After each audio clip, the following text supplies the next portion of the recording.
किंवा लोकप्रतिनिधी हा लोकप्रतिनिधी असतो, तो आपापल्या भागाचं प्रतिनिधित्व करतो. निवडून आल्यावर तो कोणत्याही पक्षाचा नसतो आणि सरकारही कोणत्या पक्षाचं नाही. पण गेल्या काही काळापासून हा एक नवीन पायंडा पडला आहे.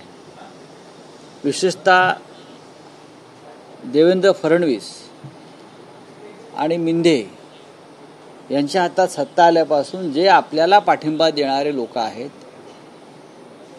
त्यांना निधी द्यायचा आणि विरोधी पक्षाच्या आमदारांना आणि त्यांचे मतदारसंघ कोरडे ठेवायचे. हे घटनाबाह्य कृत्य आहे. हे अत्यंत बेकायदेशीर कृत्य आहे आणि मी तर म्हणेन हे एक फार मोठं लोकशाही विरोधी असं कारस्थान आहे. तुम्हाला जर निधी हवा असेल तर आमच्या पक्षात या. म्हणजे विकास हा पक्ष बघून ठरवला जातो. देशाच्या राष्ट्रपतींनी गांभीर्याने दखल घ्यावी असं हे प्रकरण आहे महाराष्ट्रात.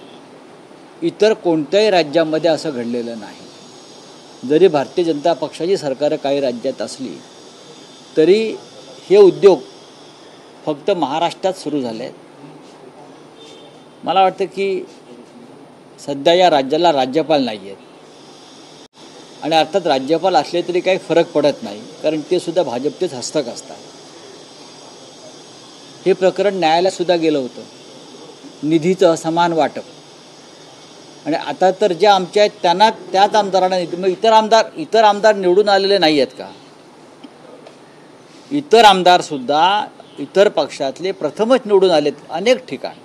मग काँग्रेसमधले असतील, राष्ट्रवादी काँग्रेसमधले असतील, शिवसेनेमधले असतील, हे त्यातले बरेचसे आमदार हे प्रथम निवडून आलेले आहेत.